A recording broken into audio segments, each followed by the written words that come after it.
Y'all, that is just Tommy and Adam and that whole team over there. Yes, it's a pawn shop. It's been a pawn shop for years and just a really cool place to get deals. But over time, they slowly got more and more into the gun business, and I can see how that would evolve.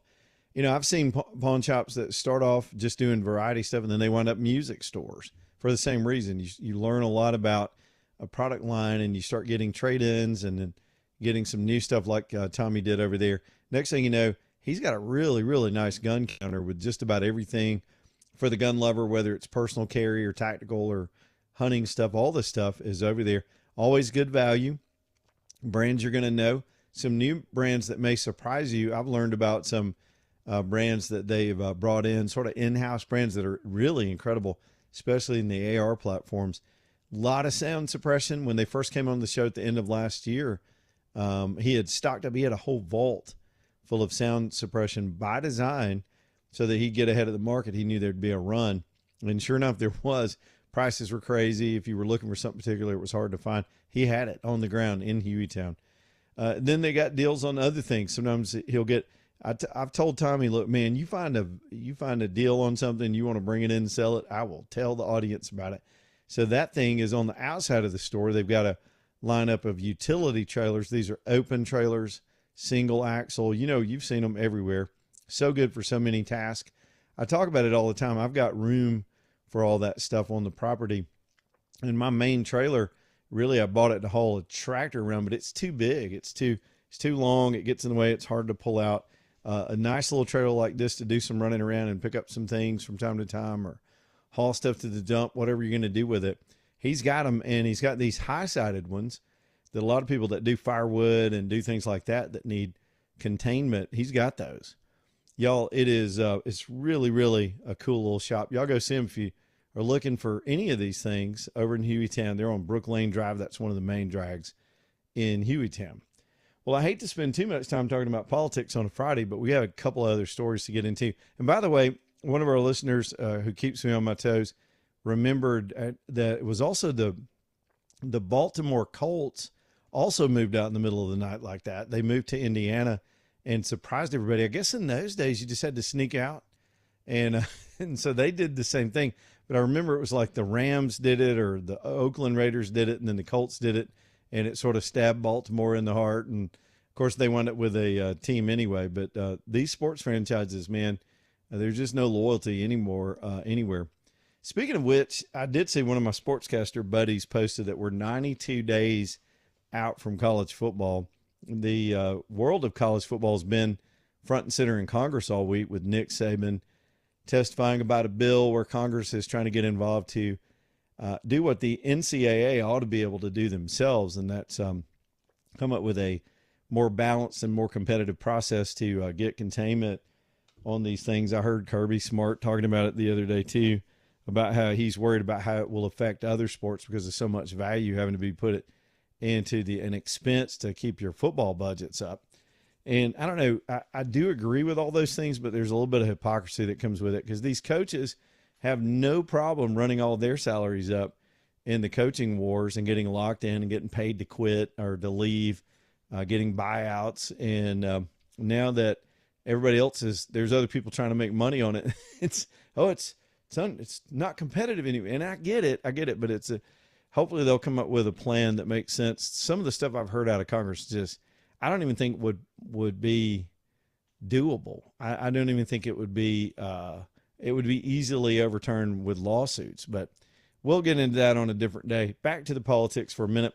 I've never seen anything like this Graham Plattner story. I wanted to ignore this race. I almost can't, because it's in the news about every 10 minutes, because the election is on Tuesday. And every time I look, and I just saw his face on my screen, on the big screen. I got a couple of screens lit up here in the studio that keep me from missing something in the middle of the afternoon. But this guy is really a train wreck of a human being. And what's interesting is what people will do sometimes in politics to cover for one of their own when they're up against the wall, like the Democrats are with this guy. Now, remember, last night, there's a huge contrast here. Susan Collins, who this guy would be running against, stabbed the Republicans and the rest of the country in the back over the SAVE Act deal. she wouldn't allow it to be used in the reconciliation process on with that Senate bill that was moving through in the dark of night to tag it on there to get it passed with a simple majority. There's no fight in this woman. And so she is as weak as they get, but the Democrats are desperate to take her out. Is it about her? No. They're good at counting. Universally, they're terrible at economics and math, but they know how to find the majority. And so they've got any Senate seat they can pick off, they've got to try to pick it off. So here they come. There's only a few options in the way the Senate works, and I know a lot of y'all know this, but we'll revisit it. They serve 6-year terms, and the terms are staggered. So you never have the entire United States Senate up for re-election at the same time. There's just a handful of seats every 2 years that come up for election. So at any given moment, there's generally only about a third of the Senate comes up for re-election. Some of those are locked seats that aren't competitive and heavily partisan states one way or the other. So the opportunities to have a pickoff they do present themselves frequently, but not all at once like the House. Now, as many of you know, the House, they run by districts, as we've been fighting over, and they only have 2-year terms. And they're up every single election. When you're in the House, and I've worked for a member of Congress in the House, you never stop campaigning. You never stop raising money, because the minute you get sworn in, there's another campaign 2 years out. And it used to be campaigns were 9 months. A year seemed like a long time for an actual campaign. But nowadays it's gotten protracted. So people are running in 2-year cycles now. You watch, we've already got jockeying for president already all in the news, and Trump's not even gone yet. And because we know he's on his way out, having started his second term, all the speculation's already started. So that also means there'll be some organization before you know it, and there'll be some fundraising and some pot shots, and here we go with all that. So both parties are doing that right now for the presidency. But when it comes to the Senate, they don't have many opportunities to control. Now, despite their dysfunction, and this would be chief among them, having a candidate this untenable to the rest of the country, but they have elected yahoos all over the place. They're running some of the craziest people. You could make a case, and don't wreck your car, but I'm going to say this out loud, that Jasmine Crockett would have been a more reasonable choice for them in Texas than this weird little freak beta boy that they have put up in the state of Texas. It's just the wildest thing. But they put, they turned Crockett out. She shot herself in the foot credibly, because when you're running in a heavily minority district and you just want to play that card all the time, that's all you'll ever be able to do. You can't expand your appeal if you're going to pull that routine. And that's all she did. She sabotaged herself with that. She got on a lot of TikTok videos, and that's all she wanted, but now she's disappeared. But she was smart and could adjust on the fly, and was pretty good on her feet. I mean, she did have a propensity to say things when she didn't know anything, but some of that was an act, if you go back and look at old videos of her. But I would dare say you could have made a case for her in the state of Texas instead of this vegan, weird dude, this transgender kid-loving vegan who hates everything that is the identity in Texas. I guess the point I'm trying to make is the Democrats will hold their nose and support anything they have to. So now they're stuck with this weird dude in Maine, and the stuff keeps coming out. Now let me pivot to journalism. There's an unholy alliance between the Democrats, who functionally provide the ballot access and some of the party infrastructure. Then there's their donor base. Republicans have the same thing. What Republicans don't have is also a complicit and compliant mainstream media apparatus and organizations that do validation, like Southern Poverty Law Center. So now, by the way, if you're looking for work and you're just down on your luck right now, and maybe you're just not getting enough hours driving Uber or whatever you can doing in your side hustle, they are renting out Klan robes and cross burning material at the SPLC. If you're willing to put in some extra hours, they need racism real bad. They need some images, and so that's the damnedest scandal I've ever seen. They've spent $4 million. The number keeps going up. They're finding more and more stuff. funneling money through fake organizations to try to create an image that this was a massively racist country that just burns crosses every weekend. And nobody's doing that. Nobody's seen one of those in years. I remember when I was a kid, my dad was in the radio business, and he was a personality, but he would have to do his own reporting. When there was a big event in town, he'd grab a tape recorder. Yep, in those days we called them tape recorders. He had this cassette recorder with a microphone, and we'd go to stories all the time. And I loved going with him. It was one of my more fascinating things. And I'll just never get this. I never really, except when I was a kid, there was an organized Klan march in my hometown, and me and Billy and Bobby and who else was with us, we actually peed on those guys off a catwalk. It's a long story. Got chased, fun times. But my dad, I was even younger than that at this point, and I think he wanted to open my eyes to how cruel and stupid the world could be. And he didn't mind throwing me in the fire with him. And so he said, he took me to see a dead body at 13 years old that he was covering a murder case. And I was probably 12. He said, get in the car. We're going to see the wizard. I went, what? And he was singing the song, the Wizard of Oz song. I'll never get this. He had his tape recorder. I said, what are we doing? He said, I got to go cover something. He said, I remember saying, these idiots are in the woods. They're about to have a rally. And sure enough, there was a cross-burning Klan rally, and we were trying to cover it, and they were hostile to us. And, I remember my dad had to get between me and some of these guys, and scared the hell out of me. But, I mean, that was 40 years ago. But in 2026, after all this country's been through, you've got an organization that is paying people to do that so they can keep the fundraising up, so they can have a purpose.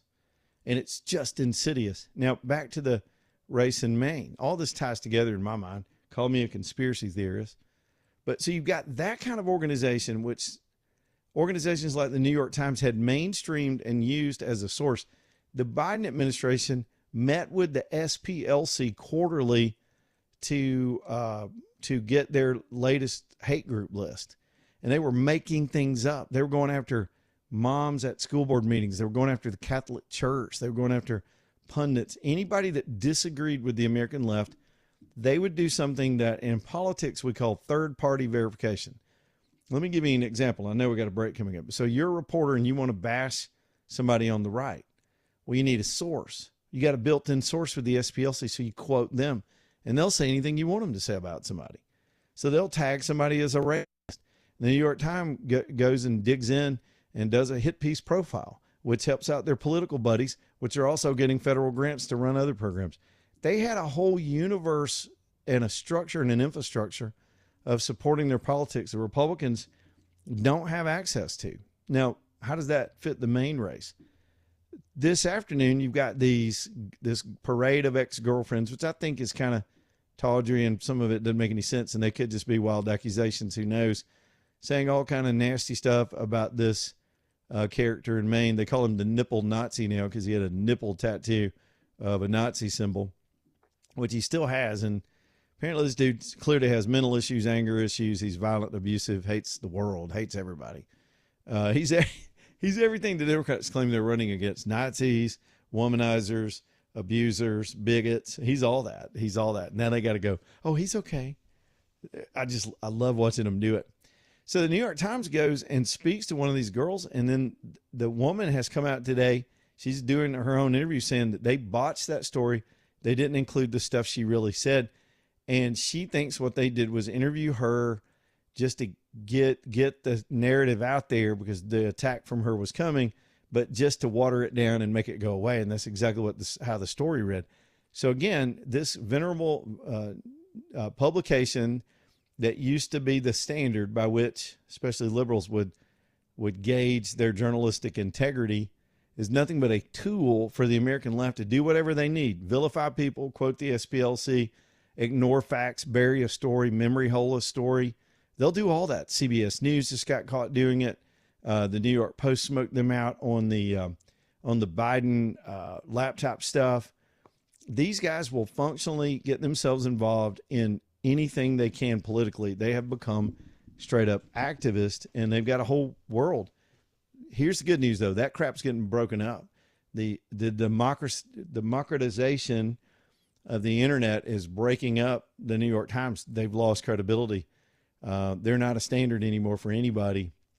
The SPLC is facing very serious criminal allegations right now and civil allegations. The USAID's been busted. All of these mechanisms they use to feed each other in this dead loop have been busted, and they'll reconstitute it the minute they get power back, which is why they've got to stand behind somebody like Plattner just to cling to some power so they can reconstitute this little world they built. It's fascinating to see the anatomy of all of it. We've always suspected it, but the facts are all out there now, and it's all interesting. Here's line through. We'll go to Josh real quick, get some phone calls in here. Josh, what's up, buddy? And I just wanted to clarify something about that negative Jared Hudson ad. Yeah. I'm pretty sure the basis is because he came out saying he thought it'd be a bad idea to get rid of the filibuster thoroughly. He wanted to get rid of the zombie filibuster, turn it back into a talking filibuster where everybody had to take turns until you ran out of people, and then you could have a simple majority, make them actually work for it. And then to that end, he pointed out in a video I think he put out this morning or yesterday, it wouldn't have even mattered if we got rid of the filibuster because 4 rhinos went ahead and voted against it anyway, and it'd just be handing the Democrats their wet dream. So I just wanted to clarify that. It was a daisy chain of assumptions of he didn't want to get rid of the filibuster, therefore he doesn't want the SAVE Act, therefore he's with the Democrats. So it's extrapolation, and what they're counting on is ignorance. People don't know any better. They'll believe something because it's on TV. If it's on a TV ad, some people just have a base assumption. Well, it must be true, or they couldn't say it on TV. No, they can pretty much say anything they want in those federal ads, especially, I don't know who paid for this ad, but especially if it is a federal candidate, television stations aren't allowed to pull any of those ads for their content if it's a federal candidate. And I got a full non sequitur question, just out of my own curiosity. Hit it. So I saw a bunch of Stratocasters hanging on your wall. Yes. And it just makes me wonder, what sort of music do you like to play? All of it. Lately, though, I'll be honest with you, I just did a trade last weekend, and believe it or not, I traded 3 electric guitars for a single mandolin. Got rid of a couple less. Well, it was a unique hand-built kind of a collector deal. And I'm getting away from, I grew up playing, headbanging, party rock. I'm an 80s kid and cover stuff, and I've always loved blues. If you could see the TV camera right now, this old Stevie Ray Vaughan, I've got a 32-year-old guitar that I've had since I was in my 20s, and it's sentimental more than valuable. So I still love all those things, but of late I've really drawn to roots music and acoustic music and derivations of bluegrass with those instruments. And so spending a lot of time trying to learn to get better at mandolin and some banjo. I mean, it's just, I guess it's a stage of life. I can't play the loud rock anymore. I'm just not going to ever do that again. So I'm kind of with you. I grew up on metal, and now I'm acoustic picking most of the time. Some gentle, happy stuff, I suppose. I just want to mention, though, just because you might get a kick out of it, I got lucky, and a guy sold me one of 6 prototypes of the Randy Rhoads line of guitars. Oh, get out of town. To be outstanding. Yeah, they weren't supposed to be in circulation. And when he sold it to me, I was skeptical. I looked up the serial number, and there was a little asterisk that said, if you've got a serial number that starts with a J or a C, that means it's a prototype. Sometimes you get lucky like that. Hey, Josh, I gotta hit the break. Hang on again. You always love your calls, but I'm always up against the break. Hang on for a second. Back in a minute. Yes, sir.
All right, I'm gonna let Josh in here. Josh, I'll give you the last word here, the last minute or so. What you got?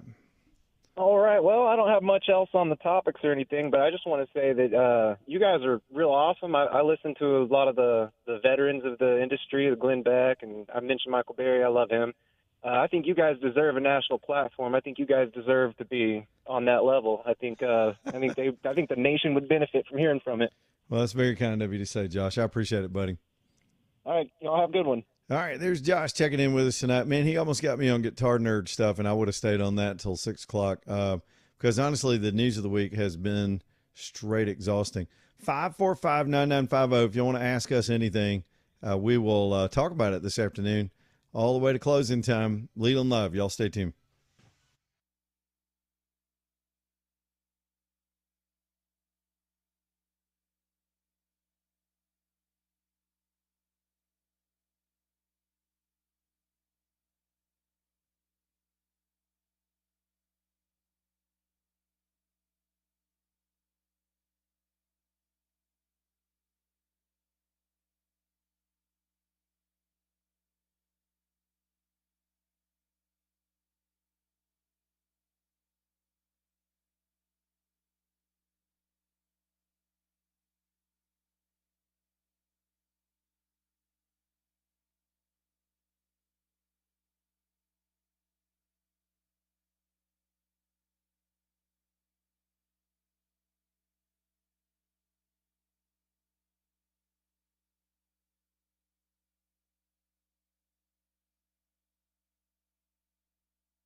All right, y'all. Here we go again. That's a classic little CBDB from over in Tuscaloosa. Alabama Dental Associates bringing you the show tonight. We all need to go to the dentist at some point. Most of us, you need to go twice a year and get cleaned and checked up for sure. Some of you a little more than that. Some people have chronic problems. I've had family members like this that constantly there's a filling or a cavity or root canal or tooth pain and other things. And I've been very fortunate that I've not had to deal with those things. But if you wind up in a practice like Alabama Dental, say you just go there for your routine maintenance, when you do get into jam, and it is a jam, when you've got tooth pain, it just sort of owns you and can just ruin a weekend. And then if you have pain at an odd hour on a weekend, you're not going to get in there and call your own dentist until Monday when they open. You're sitting there all weekend with an ice pack and you're hurting and you're taking stuff and Monday comes, then you got to call to see if you can get in. Alabama Dental has extended hours. They're open on Saturdays. If it's an emergency, they try to squeeze people in that are in those conditions. They're even open during the week as late as 7 o'clock. They can do that because of their multi-dentist practice. They've got 4 dentists to cover those hours, 4 different specialties. So if one of them is better handling a certain situation, they'll hand you off in-house to the specialist on that. And meantime, the hygienist and the team, even the schedulers, all of them are just the kindest, most workable people. Just like when I talk about with Michelson Laser Vision, they're so efficient with your time. I hate going to any kind of doctor's appointment and they expect you to be there on time. You ever get that question when you check in, what time is your appointment? What time did you arrive? like are they calling me out right now for being late? They don't want you to be late, but then you wind up sitting there for an hour and then they take you back. You think, okay, here we go. And then you're sitting there for an hour and then they got to process you out of there, and it's a commitment. It'll wipe out a whole morning or an afternoon. They don't do that at Alabama Dental. They just get you right on through. It makes sense. AlabamaDental.com. Y'all go see them for all your teeth things as we head into summertime. Take your whole family. AlabamaDental.com. Man, I'm fighting. Andrew just sent me something as a traffic update. Let me see I don't know if you got this too, AJ. My man, Andrew McLean, keeping us up to date while he's trying to go off and do his Friday. He says 20 westbound is backed up, to quote Andrew specifically, like a mofo in the Leeds exit, if you haven't heard that yet. Okay. So there are multiple Leeds exit.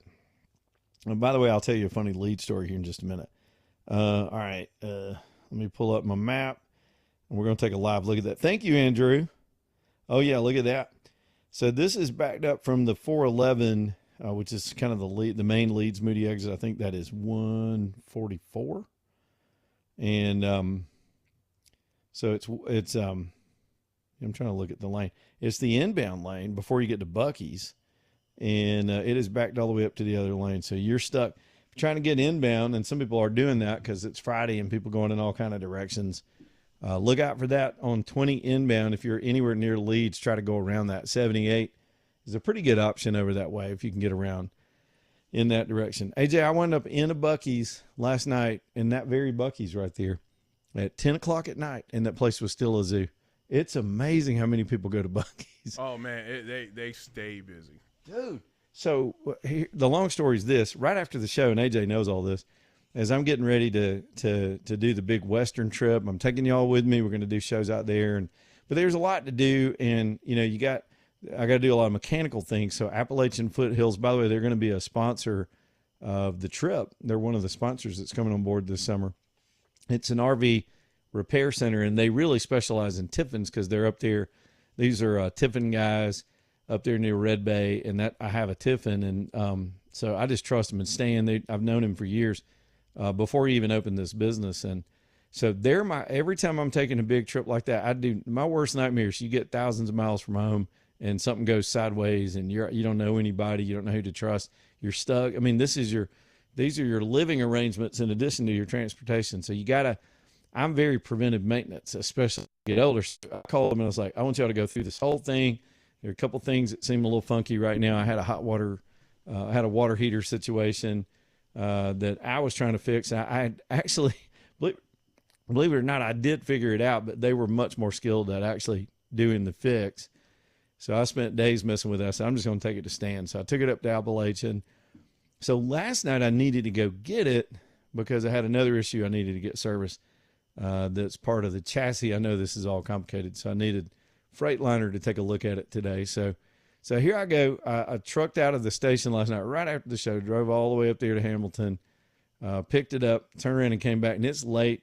And I'll tell you a little trick. If you're a RV person, Buc-ee's always has the best diesel prices, and you can get in there like you can a truck stop. You can't pull one of those things into a normal gas station. Depends on how the pumps are laid out, especially if you're towing. You got to have room to wiggle, and Buc-ee's is so huge. And I'm telling you, their prices are. Last night I was looking, they were 60 cents cheaper a gallon on diesel because they don't service 18-wheelers. The truck stops allow 18-wheelers, and they kind of jack the prices on our trucker friends because they got all the convenience of being able to. You can park there, you can fill up. So anyway, that is a long, windy old man story. So anyway, I'm going to hit Buc-ee's again. I'm going to top off while I got it cheap because when you head out west, man, it starts to get expensive out that way. So I was so tired. And I rolled up in there thinking there won't be anybody here. It was almost 10 o'clock last night. So there won't be anybody here at 10 o'clock. It's a Thursday night. It's a random Thursday. Dude, it looked like the shopping mall. It might as well have been noon on a Saturday at the shopping mall in the 80s. There were people all in that damn place, buying all the stuff. And I shouldn't have gone in there because I bought some of those chips. Anyway, good price on diesel if you're out there looking for diesel. Daryl is over here on line 2. What you got, Daryl? Hey, good evening, Lee. Hey, you think President Trump over here where I stay at, by Birmingham, so they got Right. helicopters around here. Yeah, they got a ribbon cutting. The Coast Guard got a ribbon cutting going. Mark Wayne Mullen and Katie Britt. Man, they got police, sheriff, they do U.S. Coast Guard. They doing it right now? They're having a ribbon cutting Right now? now, yeah, that might Okay. be holding some traffic up right For by the- that freeway. Man, it's a mess. Yeah, Yep. they got police everywhere on their motorcycles. They got about 20 motorcycles like they bringing in the president or something. You know what I mean? These people are so important. They're Yeah, underlings yeah. and senators. They're very important people. Yeah, well, they sure leading them in there. Cause I'm telling you, it took me a minute to get up into the house, but I made it. But they over there. You probably see it on the news. But I thought Trump was over there for a minute. Yeah. They got the helicopter rolling and everything. Yeah, man. It's pretty impressive when there's one of these dignitary things. My buddy Brady used to do that dignitary protection stuff. I guess he still does. By the way, I owe him an email. He had texted me earlier and I forgot. But it's a show of force is good good planning anyway. And I think anytime you're dealing with all those officials for that big, and it's a big deal for Birmingham Southern. They found a good use for it. So I'm glad they're doing that. Make my property value go up, but it's all good. Yep. I don't care.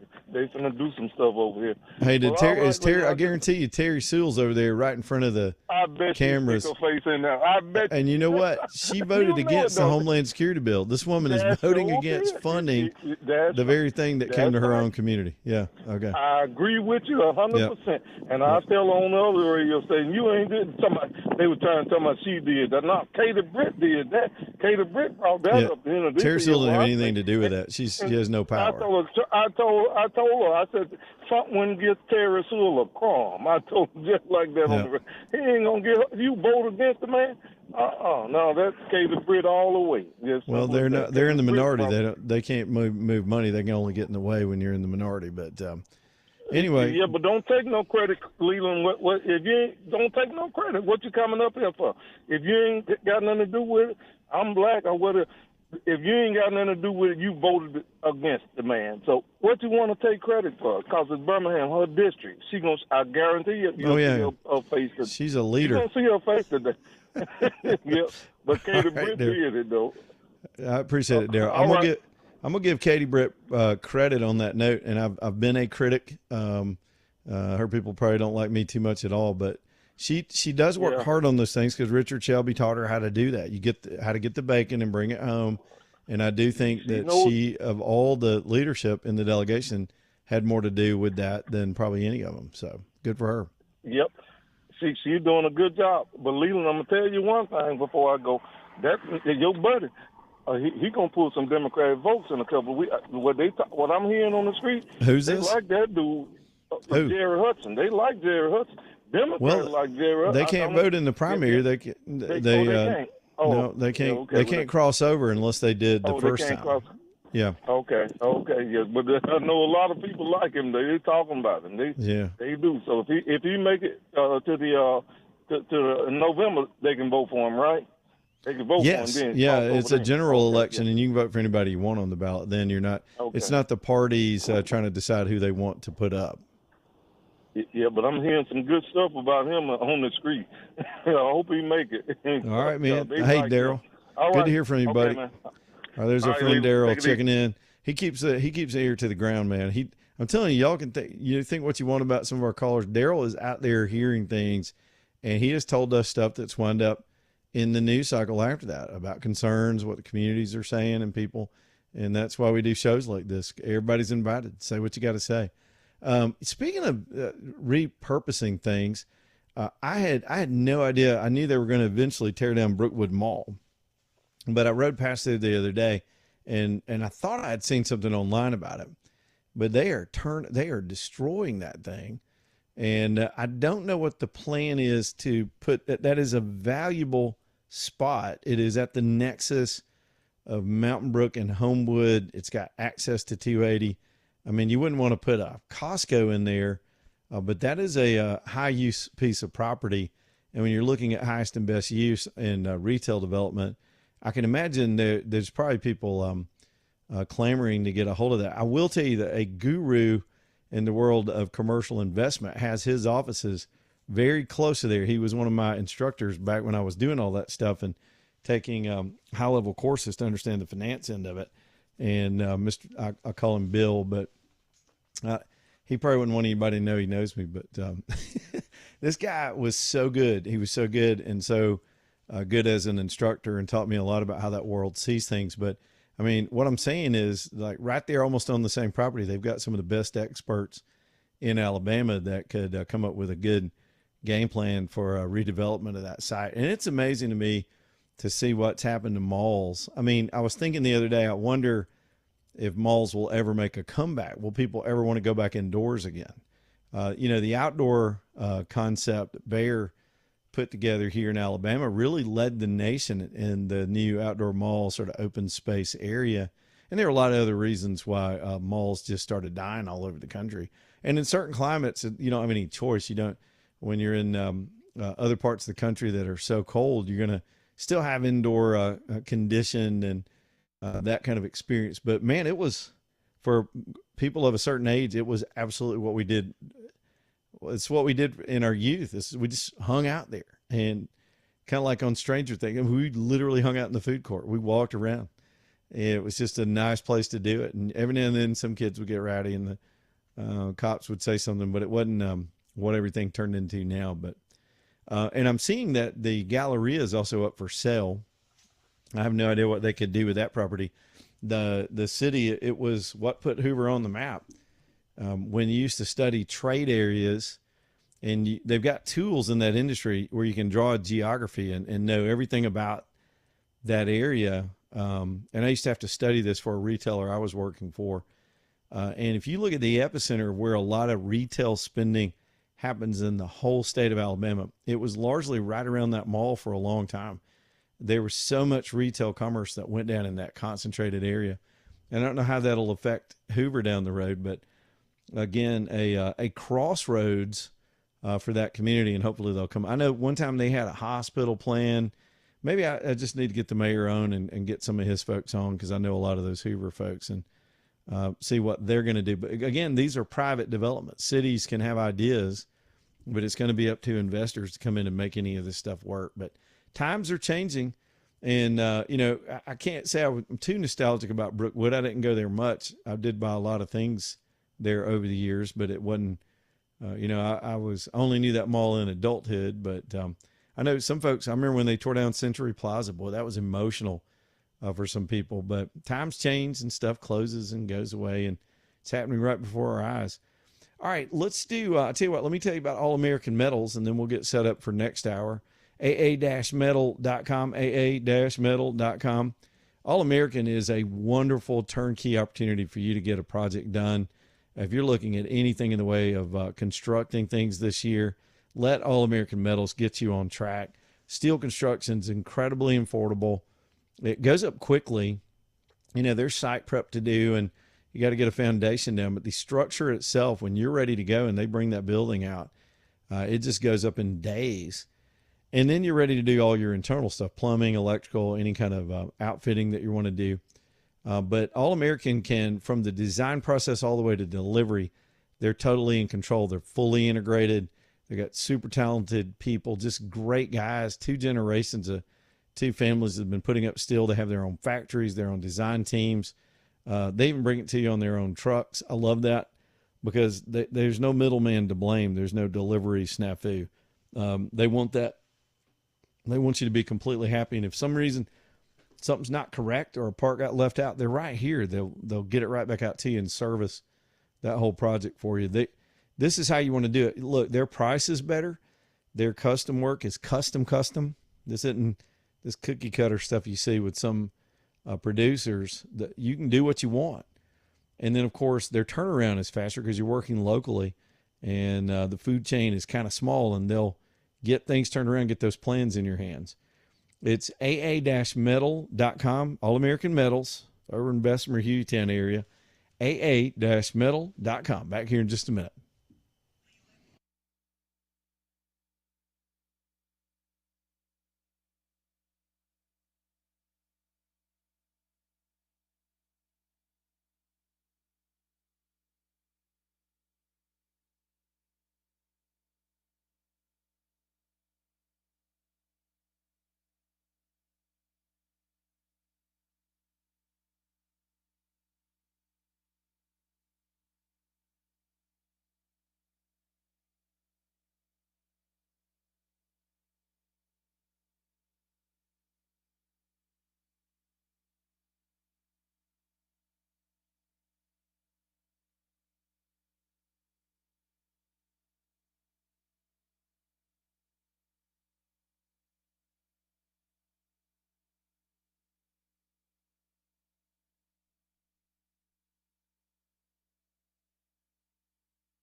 It's 3:56, Leland Live on a Friday. Work Trucks bringing you the show. Let's talk. If you're in business, you got an organization, you need a basic commercially designed truck. We've talked about them for years. They've done such a good job for this audience. And sometimes you've got a unique need. You've got a unique industry. You've got a configuration you need that it's just kind of hard to track down. Well, it all comes down to if that chassis, I was just talking about all my service work I've had done this week. If you got that chassis rolling and you can get from A to B, and then the rest of it, as far as the upfitting or outfitting, sometimes you're going to find exactly that arrangement down at Work Trucks, because Bubba and the team are so good about keeping a real balance of different types of vehicles. And by that, I mean cargo vans and passenger vans and box trucks and just plain, straight, clean, what I call shop truck, where you're just running things or getting parts and supplies and running around town in it, all the way up to the big service body trucks, crane trucks, bucket trucks. They've got all kinds of stuff down there. When you roll up, it looks like a new truck dealership.